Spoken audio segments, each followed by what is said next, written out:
Ils n'ont pas le droit de dépasser 60 kilos. Ils ne font qu'un repas par jour, plutôt frugal. Les jockeys seront à l'honneur dimanche prochain à l'occasion du prix de Diane. Les 7 millions de turfistes connaissent leur visage et leurs exploits.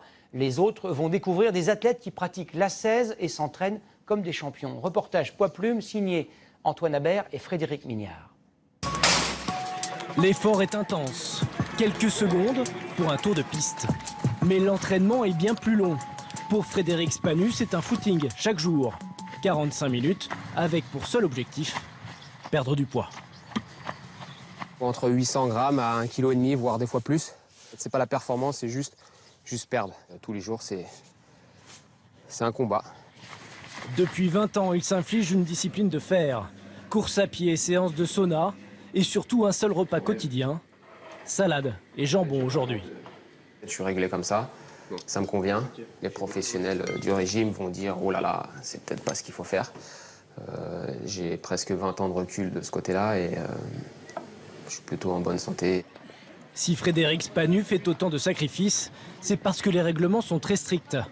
Dans toutes les courses, une limite de poids est imposée et chaque gramme est compté. Si c'est 58,5 pour moi aujourd'hui, il faut qu'en totalité, moi, mes affaires et le matériel, on fasse 58,500. La gestion du poids et de la diététique commence ici à l'école des jockeys dans l'Oise. On y apprend à monter, mais aussi les bases d'une nutrition équilibrée. On leur apprend à gérer leur corps, parce que même si eux mangent bien, la nature fait son chemin. On a une génération qui aujourd'hui est plus grande, donc forcément plus large et plus lourde.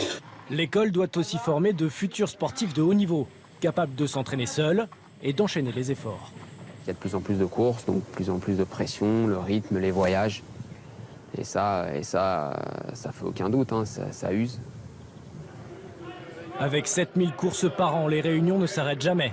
En France, plus de 500 jockeys ont accepté cette vie de privation, un sport solitaire, souvent sans suivi médical ni psychologique.